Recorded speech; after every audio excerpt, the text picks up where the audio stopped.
Welcome. In this video, I'll show you how to make Canva logo with a transparent background. If you find this video helpful, please leave a like and subscribe to the channel for more such tutorials. So first up, let's say I'm just going to go ahead and find a logo right here, just for example.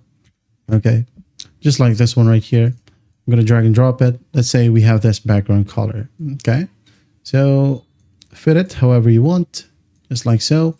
Now, if you have the premium version of Canva, just go ahead and click on BG Remover or click on Share, download, and then just enable transparent background. Okay, make sure again that you have Canva Pro or Premium. Okay, and after that, it will automatically remove the background color and make it transparent.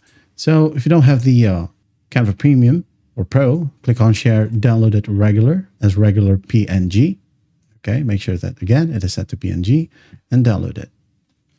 Wait for it to load, and then save it wherever you want, just like so. Now open up your browser in a new tab, type down remove.bg, just like so. Again, remove.bg, hit on enter. Now upload the downloaded file right here and just wait for the magic, okay? Wait a bit and there you have it. Just basically click on download right here and download it. Save it wherever you want. Once that's done, here we have the original and the transparent one. Okay, and that is how you make a Canva logo with a transparent background. I hope this video helps and I'll see you in the next one.